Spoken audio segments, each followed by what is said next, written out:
कि लड़का कितना भले टंट पाली करे। टंट पाली या बिल्कुल देशज शब्द है कि लड़का कितना भले टंट पाली करे। हंसत लड़कन का कबहू रुबाई नहीं। क्या बात। हंसत लड़कन का कबहू रुबाई नहीं। दुखता दई दिन पे दवाई नहीं। क्या बात है। गजल कहता ये बीता जिंदगानी और का चाहिए। मरे पावे न केहू केर पानी और का चाहिए। क्या बात है। तो कुंवारी सब ये मांगे तीज में इतना दिहे माता। कुंवारी सब ये मांगे तीज में इतना दिहे माता। रही हम दिल में उनके बन के रानी और का चाहिए। है प्रचंड बोल मस्तकों के झुंड आज चक्र की घड़ी की तुम गुहार दो। मित्रों नमस्कार, मैं क्रांति पांडे आप सभी के मध्य पुनः उपस्थित हूँ आरंभ अनुष्ठान के इस नवीन एपिसोड में। जी हाँ, आज हमारे मध्य उपस्थित हैं आदरणीय उमाकांत परिचित जी, जिन्हें डॉक्टर भी कहा जा सकता है। आज हमारे मध्य उपस्थित हैं। इन्होंने बघेली में नया प्रयोग किया है गजलों के साथ। तो आइए सुनते हैं आज इनकी गजलें और जानते हैं इनके विषय में इन्हीं के मुख से। तो मैं स्वागत करती हूँ आपका आरंभ अनुष्ठान में। बहुत बहुत नमस्कार जी, स्वागत है आपका। आपके विषय में हमारे श्रोता जानने के जिज्ञासु हैं। वैसे आपकी गजलें सुन सुन के वैसे भी सब बोर हो चुके हैं। इतनी गजलें हैं आपकी कि सबको मुंह जुबानी याद है, चाहे वो लौट आओ हो या बघेली की हो। ठीक है, तो आपके विषय में जानना चाहते हैं हमारे श्रोता कि आपका जन्म कहाँ होता है और आपकी जो प्रारंभिक शिक्षा और उच्च स्तरीय जो शिक्षा है PhD तक की, वो कैसे कहाँ से आरंभ होती है, कार्य क्षेत्र क्या है? जी, मैं आपकी सारी बातों का जवाब दूंगा, पर उसमें जो सबसे पहले जो जैसी कविता से बात शुरू हुई है जी, तो मुझे आदरणीय चंद्रसेन विराट जी की कुछ पंक्तियां याद आ रही है। जब मैंने पहली बार उनसे मैं मिला था 2017 में, मेरा MPhil उन्हीं पे हुआ है जी। तो उन्होंने एक चीज मुझसे बोली थी, मतलब 3-4 घंटे उनसे मेरी बात हुई। तो उन्होंने एक चीज बोली कि बेटा तुमसे मिलके एक चीज तो ये अच्छा लगा कि तुम लिखने के बाद मेरे पास आए हो। नहीं तो बहुत सारे लोग आते हैं कि सीधे सीधे मुझे आप गुरु बना लो और शिष्य आप अपना शिष्य बनाओ और मुझे सीधे सीधे लिखाओ। तो उन्होंने एक चीज मुझे बोला कि एक शेर उनका था, उन्होंने बोला इसको गांठ मार लेना, और गुरु मंत्र के तौर पे उन्होंने मुझे दिया था कि भले हम कम लिखे लेकिन बराबर यह रहे कोशिश। अच्छा। भले हम कम लिखे लेकिन बराबर यह रहे कोशिश। लिखा जब जाए तो अच्छे से भी अच्छा लिखा जाए। क्या बात है। तो अक्सर हम सब जितने भी लिखने वाले हैं, गजल या कविता के चाहने वाले हैं, तो उनको अक्सर एक चीज कहा जाता है कि आप कुंटल भर पढ़ो और छटांग भर लिखो। बिल्कुल। तो ये जरूरी भी है। अगर आप जितना ज्यादा से ज्यादा पढ़ेंगे तो आपकी जो सोचने और समझने की क्षमता है वो आपकी उतनी ही ज्यादा बृहद होगी। तो मैंने भी इसी चीज को शुरू से ही अपने जीवन में अपनाया। और एक चीज जो मेरे में बिल्कुल विपरीत है, आजकल जैसा कि कवि सम्मेलनी दौर है और हर तरफ चारों तरफ कवि और संयोजक, ये दोनों ही, इन दोनों की बाढ़ है कुल मिला के अगर कहा जाए तो अक्सर लोग ऐसे होते हैं जो मैं देख पा रहा हूँ कि पहले लोग कवि बनते हैं फिर संयोजक बनते हैं। बिल्कुल। पर ये मेरे साथ ये चीज बिल्कुल उल्टी है। मैं पहले संयोजक हूँ और उसके बाद कवि हूँ। वर्ष 2012 नववर्ष महोत्सव बैकुंठपुर के रूप में हम लोग कवि सम्मेलन का आयोजन करते हैं और त्यूनी हमारे पास में एक गांव है, आप सब जानते हैं, वहाँ के बहुत ही सुप्रसिद्ध नेता श्रीनिवास तिवारी जी हैं। तो वो एक त्यूनी महोत्सव के नाम से कवि सम्मेलन कराते थे, क्योंकि अब वो भी नहीं रहे और वो आयोजन भी अब नहीं हो रहे हैं हमारे क्षेत्र में, तो हम थे कह सकते हैं उसको। तो वहाँ हम हर वर्ष सुनने जाते थे कवि सम्मेलन। अच्छा। तो जब हम वहाँ सुनने जाते थे तो वो जो सुनने का जो दौर था और वहाँ सुनने से जो आदमी सुख प्राप्त हुआ, आत्मीय सुख उसको हम कह सकते हैं।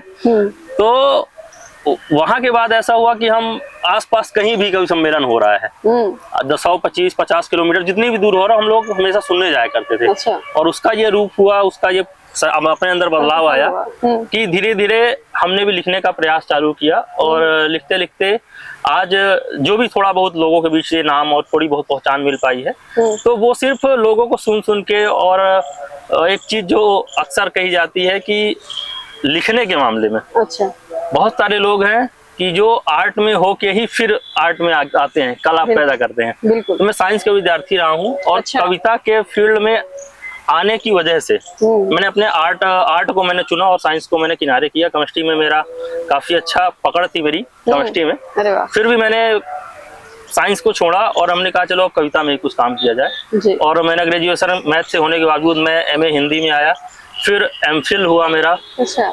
एपीएस यूनिवर्सिटी से और अब मेरी पीएचडी चल रही है और फाइनल कुछ ही महीनों की बात है। उसके बाद आप जैसा कि आपने बोला कि डॉक्टर कह सकते हैं तो आप कह पाएंगे। बिल्कुल। और आपका जो एक दूसरा जो जवाब था, क्वेश्चन था हाँ। कि आपका जन्म स्थान। आपका जन्म स्थान, जी। तो मैं ऐसी जगह मेरी पैदाइश हुई है, मेरा जन्म स्थान है जहाँ लोग जाने के लिए लोग आतुर होते हैं कि मृत्यु पश्चात जहाँ जाना चाहते हैं, बैकुंठ। तो उस बैकुंठपुर का मैं निवासी हूँ और तहसील सिरमौर है, जिला रीवा जी। और मेरी जो प्रारंभिक शिक्षा रही है वो बैकुंठपुर के ही ज्ञानोदय विद्यापीठ विद्यालय में हुई है जी। और 8वीं तक वहाँ पढ़ने के बाद मेरी जो सेकेंडरी जो मेरी 9वीं 10वीं जो 11वीं 12वीं था वो मेरा सरस्वती विद्यालय बैकुंठपुर में हुआ जी। और graduation Sirmaur college, YPS college Sirmaur और उसके बाद जो पोस्ट ग्रेजुएशन और जो उसके आगे की शिक्षा हुई मेरी पीएचडी तक की वो सब एपीएस यूनिवर्सिटी में हो रही है। तो बस इतना ही कहना चाहूंगा कि जैसा आपने बोला कि लोगों को जो याद है, मेरी कुछ पंक्तियां हैं जो लोगों को कंठस्थ हैं, तो बस वही एक जो गुरु मंत्र मेरे गुरुजी ने दिया था, चंद्रसेन बिराड़ जी ने, कि भले हम कम लिखे लेकिन बराबर यह रहे कोशिश। बिल्कुल। लिखा जब जाए तो अच्छे से भी अच्छा लिखा जाए, तो मैं वही फॉलो करता हूँ। कम लिखो, बस कोशिश ये रहे कि अच्छा से अच्छा हो। बिल्कुल। और बहुत कठिन शब्दों को जोड़ के कविता बनाना ये कोई बहुत बड़ी इसको आप अपना क्या कह सकते हैं, इसको बड़ी विशेषता नहीं, आपकी ये विशेषता नहीं है ना, आपका ये हासिल कह सकते हैं आप इसको। आप अगर सरल शब्दों में अगर अपनी बात कह पा रहे हैं और लोगों तक तो आप अपनी बात पहुंचा पा रहे हैं तो ज्यादा बेहतर है। बिल्कुल ये था मेरे हिसाब से। अच्छा, एक चीज और पूछनी थी आपसे। आपने कहा कि आपकी प्रारंभिक शिक्षा बैकुंठपुर से हुई, तो आप वास्तव में पढ़ने जाते थे बैकुंठपुर में? कवियों के विषय में ये चीज अक्सर लागू होती है कि वो शिक्षा के मामले में पीछे ही होते हैं और जो बैक बेंचर की जो बात आती है, तो मैं शिक्षा में हमेशा बैक बेंचर ही रहा हूँ। मेरे घर में सब लोग अव्वल रहे हैं, छोटे हैं और मेरे घर में सबके सब अव्वल रहे हैं, तो सब 80% से ऊपर वाले थे और आज तक मैं कभी 70 नहीं छू पाया। और 8वीं में क्या होता था उस समय जब 2006 की बात है, 5 की जी। 2005 में पहली बार ऐसा हुआ था कि नकल बंद हुई हमारे क्षेत्र में और मैं इकलौता ऐसा आदमी था अपने घर में, बच्चा था, कि जो सप्लीमेंट्री आया और वो एक नहीं 2 विषय में। क्या बात है, और घर में बड़ी उपलब्धि। हाँ, घर में बहुत पिटाई हुई, बोले घर के नाम डुबा दिया तुमने और भारी पिटाई हुई। 8वीं में किसी तरह पास हुई, सप्लीमेंट्री के बाद मेरा 45% आया था और 9वीं भी मैं सेकंड ही आया। 10वीं में हालांकि थोड़ा बहुत ठीक ठाक था, पास हो गया, फर्स्ट था मेरा। घर वालों को भरोसा नहीं था कि ये पास अपने दम पे हुआ होगा, पक्का नकल किया या कहीं पैसा वैसा देके पास हुआ होगा।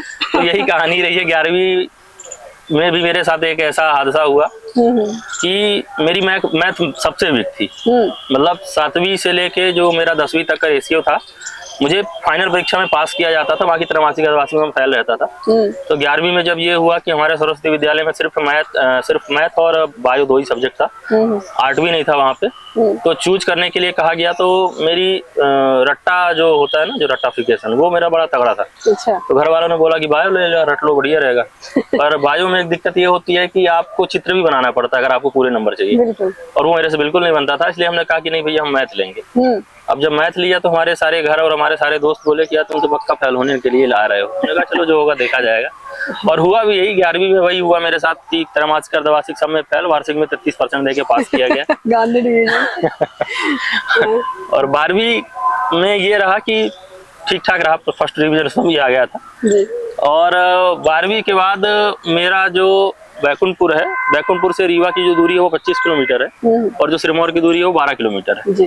तो पढ़ने के लिए 95% लोग रीवा आते हैं और मैं इकलौता मेरे पूरे बैच का था जो सिरमौर पढ़ने गया था। तो बहुत सारे लोगों ने बोला कि यार तुम वहाँ क्यों जा रहे हो, वहाँ तो कोई नहीं जाता पढ़ने। मैंने कहा भाई डिग्री आ जानी चाहिए, फिर देखा जाएगा कि डिग्री में फर्स्ट कौन है, सेकंड कौन है।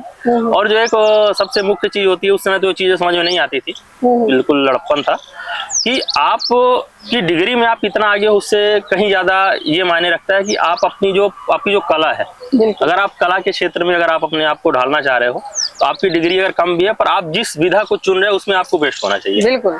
तो कविता का जहाँ तक मेरा जो लगाव रहा है या जुड़ाव रहा है, तो ग्रेजुएशन खत्म होते होते ही मैं कविता से जुड़ा हूँ। अच्छा। उसके पहले तक शेरो शायरी में रुचि थी, बस सुनना और लोगों को सुनाना वो था, हल्का फुल्का, ज्यादा वो भी नहीं। पर जब ग्रेजुएशन जब मेरा हुआ और वहां से जो कुछ चीजें ऐसी हुई मेरे जीवन में, कुछ ऐसा परिवर्तन आया कि फिर सीधे सीधे शेरो शायरी में उतर गए, तो फिर उतर गए। और इसमें जो सबसे ज्यादा जो श्रेय जाता है वो मेरे मित्र को जाता है। मेरा मित्र एक है, बैकुंठपुर का ही हमारा मित्र है, प्रिंस गुप्ता उनका नाम है। अच्छा। तो वो सिरमौर मॉडल साइंस में उनका ग्रेजुएशन हुआ और मैं उस सेम टाइम का था स्कूल का। फिर मैं सिरमौर चला गया था और वो रीवा आ गए थे जी। तो उनके साथ एक वाकया हुआ, वही जो होता है कच्ची उम्र में अक्सर जो प्रेम और फिर ये वियोग और ये सारी चीजें। अच्छा। तो वो अपनी कहानी हमको सुनाया करते थे, हम बिना मन का सुना करते थे और कुछ वो रोने धोने वाली शायरी सुना देते थे, हम भी सुन लेते थे। अच्छा, वो भी लिखते थे? हाँ, लिखते थे। अब भी लिखते हैं, पर जो पारिवारिक जिम्मेदारियों के चलते अब लिखना बंद कर दिया। फिर भी सुनने का भी शौक रखते हैं वो। तो वो जब अपनी ये कहानियां सुनाया करते थे तो बड़े मुझे हंसी वसी आती थी। और 2012 का जो मेरे कवि सम्मेलन का जिक्र किया, ये उन्होंने ही कराया था, हमने सिर्फ सहयोग किया था। अच्छा। चंदे के रूप में, और जो कवियों के लिए जो खाने पीने की व्यवस्था होती थी वो सब मैंने किया था। तो वो जो जुड़ाव हुआ धीरे धीरे, जो उनकी कहानियां थी, उनके जो कविताएं थी, और जो उनका जो वो प्रेम को लेके जो उनका जो अपना एक अनुभव था, वो सब सारी चीजें जब मेरे ऊपर घटित तो कुल मिला के वो स्क्वायर हो गया। उनका वाला था ही और मेरा वाला मिला के स्क्वायर में जब उगाया, तो थोड़ा थोड़ा करके जब लिखना चालू किया हमने, और कवि सम्मेलनों में जाना, सुनना, और जाना नहीं कहेंगे, सुनना ही कहेंगे, सिर्फ सुनने जाया करते थे अपन। तो जब वो सुनना हुआ और सुनते सुनते फिर जब मन ने कहा कि नहीं भाई, अगर हम सुनने के लिए इतना अगर जा सकते हैं कहीं भी, तो लिखना तो खुद को है। बिल्कुल, ये था। और लिखने के लिए जो सबसे जरूरी है वो आपके भाव हैं। व्याकरण तो आ जाएगा अगर आप चाहेंगे तो, और सबसे पहला जो है वो भाव है। भाव होने चाहिए। तो भाव में जब मैंने लिखना चालू किया था बिना व्याकरण के, तब भी बहुत सारे लोगों ने बड़ी तारीफ की, हालांकि व्याकरण नहीं था, फिर भी लोगों ने जो तारीफ की तो लगा नहीं भाई, अगर थोड़ा सा व्याकरण को भी अगर देखा जाए तो कुछ अच्छा लिखा जा सकता है। तो हमारे बैकुंठपुर के ही हमारे जो गुरु हैं, जिन्होंने मुझे कविता का कहारा सिखाया, डॉक्टर राजेंद्र बैकुंठपुरी जी हैं, मैं उन्हें प्रणाम करता हूं और ताउम्र उन्हें प्रणाम करूंगा, क्योंकि उन्होंने एक चीज मुझसे बोली थी जब मुझे सिखा रहे थे कि हमने 20 सालों में जो चीजें सीखी हैं लोगों के साथ जा जाके, उस समय कभी सोशल मीडिया था नहीं, ना इतना ज्यादा किताबें थी कि आप जाके कुछ भी सीख सको बहुत आसानी से। तो उन्होंने एक चीज बोली थी कि मैंने 20 साल जो कुछ भी सीखा है वो सब मैं तुम्हें सिखाने का प्रयास कर रहा हूँ, और तुमने अगर सीख लिया तो मेरा दावा है कि तुम अपने क्षेत्र में तो तुम एक अपना अच्छा मुकाम हासिल करोगे, और अगर माँ का आशीर्वाद हुआ तो तुम बाहर भी अपना अच्छा नाम कमाओगे। तो उन्होंने मुझे जो भी चीजें सिखाई मैंने उसको भरपूर सीखने का प्रयास किया। और सबसे मेन चीज होता है कि गुरु हमेशा एक ही होता है, और जो सीखने वाले की जो ललक होती है और उसकी जो इच्छा शक्ति होती है वो उसको आगे बढ़ाती है। बिल्कुल, ये था। तो और भी बहुत सारे लोगों ने उनसे सीखा और सीखने का प्रयास किया, मगर ऊपर वाले के आशीर्वाद से उन्होंने जो सिखाया और उसको जितना मैंने सीखने का प्रयास किया, और जो भी आज थोड़ा बहुत लिख पा रहा हूँ वो आप देख रहे हैं, और जो लोगों को याद है वो माँ का वाकया हुआ, वाकया आप समझ जाएंगे ऑटोमेटिकली। तो जैसे ही वो वाकया हुआ और मेरे दिमाग में जो प्रिंस का मैंने जिक्र किया, उसकी बहुत सारी चीजें मेरे दिमाग में पहले से ही थी। तो मैंने 2 पंक्तियां तुरंत, वाकया हुआ नहीं कि 2 पंक्तियां मेरे तुरंत जहन में आई। अच्छा। पंक्तियां यूं थी कि मत कर गुरूर इतना कि हर कोई देखना बंद कर दे। क्या बात। मत कर गुरूर इतना कि हर कोई देखना बंद कर दे, और देखने बैठे जो तू खुद को आईने में, तो वो आईने भी तुझे नापसंद कर। क्या बात है। तो ये मेरी पहली वो 2 पंक्ति थी जो मैंने सबसे पहली बार लिखा था, और मुझे डेट भी याद है, 29 फरवरी 2012 की डेट थी, तब मैंने ये पंक्ति कही। और उसके बाद यूं ही टूटी फूटी पंक्ति करता गया, और 2013 में मेरा जो कवि सम्मेलन, पहला कवि सम्मेलन था, संयोजक के तौर पे 12 वाला तो मेरे प्रिंस का था, मैं सिर्फ उसमें सहयोग किया था।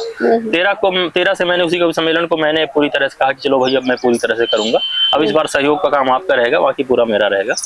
और 13 से और जो थोड़ा बहुत हो पाया, और अच्छा और अच्छा और अच्छा, और 14 और 15 ये 2 साल थे जब मैंने बैकुंठपुरी जी से पूरी तरह सीखने का प्रयास किया। महीने में 2 बार 3 बार 4 बार उनके पास जाया करता था, जो भी मेरी पंक्तियां हुआ करती थी तो उनको दिखाता था, और वो मुझे सिर्फ कमियां बताते थे। एक आध बार ऐसा हुआ कि उन्होंने मेरी पूरी गजलें सुधार तो दी, बशर्ते उन्होंने जो कहा और जो मैंने समझा कि भाई कविता अगर सुधार दी गई तो आपके जो भाव है वो वहां मर जाते हैं। बिल्कुल यथार्थ। व्याकरण तो वहां पे आ गया, आपका व्याकरण सम्मत आपका 100% हो गया, बशर्ते आपके जो भाव थे वो वहां पे मर गए। बिल्कुल। तो उन्होंने मेरी 2 कविताएं सुधारी, 2 गजलें सुधारी उन्होंने मेरी, बशर्ते उनकी उनमें जो बारीकियां उन्होंने मुझे बताई कि यहाँ पे गलत नहीं है, व्याकरण सम्मत भी है ये, पर जो कुछ चीजें ऐसी है जिसपे आप जब कभी बड़े मंचों पे होगे या बड़े शायरों बड़े रचनाकारों के बीच में होगे तो वहां पे आपकी कलम काट दी जाएगी। बिल्कुल। तो वो बारीकियां उन्होंने मुझे उन गजलों में जब पकड़ाई तो वहां से मुझे लगा नहीं, अगर यहाँ तक हम जा सकते हैं तो थोड़ा सा इसके और आगे भी जा सकते हैं। यथार्थ। और फिर 2 के बाद मैंने कभी ऐसा हुआ नहीं कि मैंने जजाई तो लगभग सारी कविताएं ही उनसे, पर कभी फिर उन्होंने ऐसा नहीं कहा कि भाई अब यहाँ पे ये गलती है ये गलती है, बस हल्का सा इशारा कर देते हैं यहाँ पे अगर थोड़ी सी ऐसी बात की जाए तो ज्यादा बेहतर होगा। और फिर उन्होंने कभी मेरी गजलों में या मेरी कविताओं में कलम नहीं चलाया, उन्होंने सिर्फ इशारा किया कि यहाँ पे ये थोड़ी सी कमी, इसको थोड़ा सा और सोच लो। तो यहीं से ये कविताओं की मेरे जन्म होता है और धीरे धीरे करके आज 2012 से ये 2024 हो रहा, 12 साल हो रहा है। तो 12 साल में जो थोड़ा बहुत हासिल है वो बस यही है कि क्षेत्र के बाहर तो नहीं कह सकता, जितने लोग क्षेत्र के बाहर भी मिले हैं वो भी बखूबी मेरे नाम से ही मुझे परिचित हैं, जब सब अपरिचित को जानते हैं, पर क्षेत्र में जरूर है कितने लोग कविता को जानने वाले हैं, थोड़ा बहुत पहचानते हैं कि हाँ अपरिचित है कोई बिंद में। ये अपरिचित नाम कैसे पड़ा आपका? अपरिचित हुआ यूं कि जैसा कि हर व्यक्ति के अंदर कुछ न कुछ कला होती है, बिल्कुल, बशर्ते उसे पता नहीं होता, वो अपने समय में ही वो अपने बाहर आती है। बिल्कुल ये था। तो जो ये कविता का जो भाव था वो कहीं न कहीं अपने अंदर तो रहा होगा, बिल्कुल, पर वो अपने समय में ही बाहर आया जी। तो चूंकि मैं खुद से ही रूबरू नहीं था उन दिनों तक, तो मुझे लगा नहीं ये अपरिचित जो है तो तकल्लुफ का जो एक होता है कि गजलकार जो है वो अपना उपनाम एक रखता है, कवि रचनाकार उपनाम रखता है, तकल्लुफ उसका जो होता है। तो हमने कहा कि अपरिचित ये थोड़ा सा यूनिक भी है और नया भी है, और जो मैंने जो माना कि भाई मेरे अंदर कहीं ना कहीं था, मैं उससे खुद अपरिचित था, इसलिए हमने कहा कि इसको अपरिचित रखा जाए, ज्यादा सही होगा। बिल्कुल। कुछ बघेली गजलें काफी सुनी हैं आपकी, कुछ हमारे श्रोता भी सुनना चाहेंगे, तो कुछ बघेली गजलें, मुक्तक, गीत जो आप पसंद करें सुनाना। बघेली गजलों में मेरी जो बघेली में जो काम मेरा जो चालू हुआ, मैं थोड़ा सा उस पर बता देता हूँ। बिल्कुल, स्वागत है। जब मैंने गजलों पे काम करना चालू किया जी, तो गजल मतलब पूरा का पूरा व्याकरण, बिना व्याकरण के आप गजल को गजल नहीं कह सकते, अगर वो 100% व्याकरण सम्मत नहीं है। तो जब मैं हिंदी गजलों पे बात कर रहा था, काम कर रहा था, तो गजल पर जो व्याकरण था उसका, व्याकरण पे भी मैं पूरा का पूरा काम करता था। किसी की भी पंक्ति हुआ करती थी तो मैं उसको पंक्ति के साथ साथ व्याकरण पे भी थोड़ा बहुत उस पर ऑटोमेटिक काम करता था। तो एक दिन यूं हुआ कि हमारे क्षेत्र के एक बहुत वरिष्ठ कवि हैं, आदरणीय सीधी से अंजनी सिंह सौरभ जी। हाँ। तो उनका एक गीत है, वो गीत मेरे दिल के बहुत करीब है। कौन सा? राम तू जाना और की हमें जानी। बहुत बहुत अच्छा गीत है, और मैं अक्सर भावुक हो जाता हूँ इस गीत को सुन के। बिल्कुल, अच्छा पढ़ते भी हैं। पढ़ने ज्यादा जो शब्द का जो मर्म है ना, वो बहुत हुआ यूं था कि 2013 की बात है। मैं जब कवि सम्मेलन कराया था तो अंजनी सिंह सौरभ जी को 2014 में मैंने बुलाया था जी। तो उसके पहले मैंने उनको कई बार सुना था जी। तो 2013 में मेरे बब्बा का जी, बहुत भावुक है यार। तो जैसा कि मैंने बोला कि जब मैं गजलों पे काम कर रहा था तो व्याकरण पे जब मैंने काम किया, तो व्याकरण में काम करते करते एक जो हमारे बिंद के बहुत ही अच्छे बघेली के रचनाकार अंजनी सिंह सौरभ जी, उनका एक गीत था, वो मैं अक्सर गुनगुनाया करता था। तो उस जब मैं गीत को गुनगुना रहा था, राम तू जाना की हमें जानी, तो मैंने जब इसको व्याकरण सम्मत जब रखना चाहा पूरे गीत को, तो कहीं पे इसमें मुझे थोड़ा सा ऊपर नीचे लगा व्याकरण। तो मेरे मन में आया कि क्यों ना अगर 100% व्याकरण में हो के अगर बघेली पे काम किया जाए तो कैसा रहेगा। और यही जो सोच थी, इसने मुझे बघेली गजल पे काम करने के लिए प्रेरित किया। अच्छा। और भी बघेली के जो रचनाकार थे, तो उन दिनों जितने भी रचनाकारों से मैं परिचित था या जिनकी रचनाएं मेरे हाथ लगी या मैंने कहीं उनको कवि सम्मेलन में सुना था जी, जब उन सब में मैंने थोड़ा थोड़ा व्याकरण को लेके काम करना चालू किया, तो मुझे बहुत कम ऐसे रचनाकार मिले जहाँ पे उन्होंने व्याकरण पे काम किया था। बस उनसे जब थोड़ी बहुत बात हुई या उनसे कभी परिचय हुआ, तो बस एक ही चीज सामने आई कि बस हमने धुन पे काम किया है, धुन पे लिखा है। और वैसे भी अपने बिंद में आप देखो तो ज्यादा से ज्यादा आपको बघेली पे, हास्य पे काम मिलेगा और छंदों पे काम मिलेगा। बिल्कुल। गीत और गजल बहुत कम ही लोग हैं जिन्होंने गीत और गजल पे काम किया है। तो मैंने मन बनाया कि क्यों ना बघेली गजल या 100% बघेली के व्याकरण सम्मत गीतों पे काम किया जाए तो कैसा रहेगा। और वहीं से मैंने प्रयास किया कि बघेली पे अपनी कुछ रचनाएं।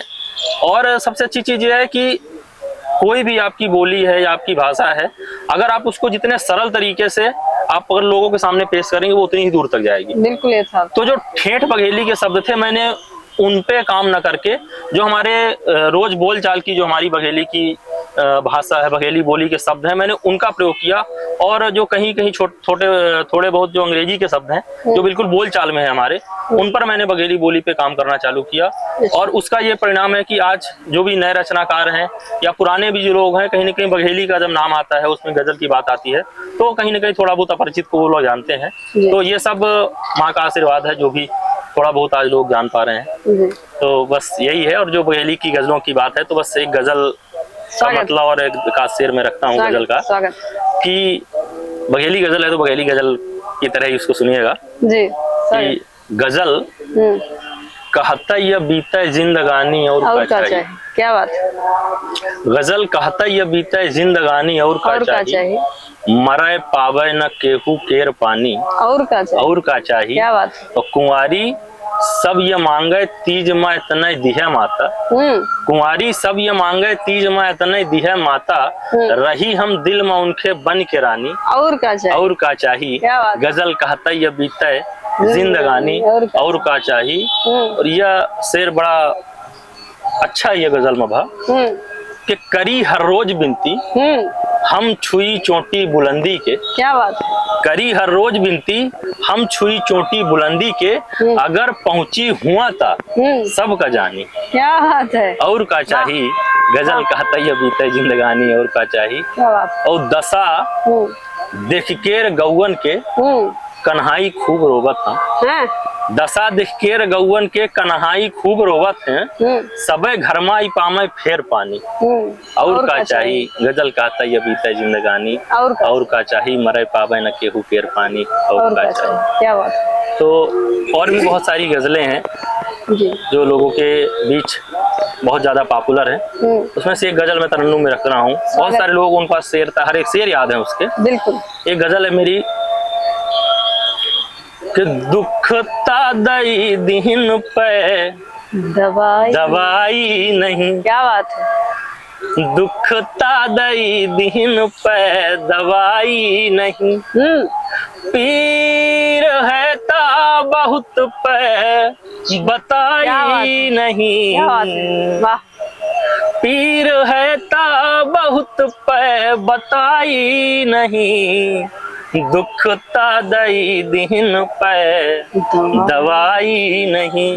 और जो ये शेर बड़ा लोगों को पसंद आया इस गजल में कि जाड़े माँ के घूमे का शिमला चले। हाँ। जाड़े माँ के घूमे का शिमला चले। क्या बात। केहू के पास फटहू रजाई नहीं। क्या बात है। वाह। केहू के पास फटहू रजाई नहीं, दुख तादई दिन पे दवाई नहीं। क्या बात है। और बेरोजगारी पर बहुत बातें होती हैं।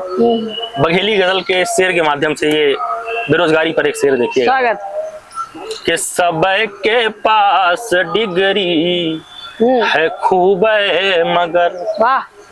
सब के पास डिग्री है खूब मगर, एक पैसा के कौनो कमाई नहीं। क्या बात है। क्या बात है। एक पैसा के कौनो कमाई नहीं, दुख तादई दिन पे दवाई नहीं।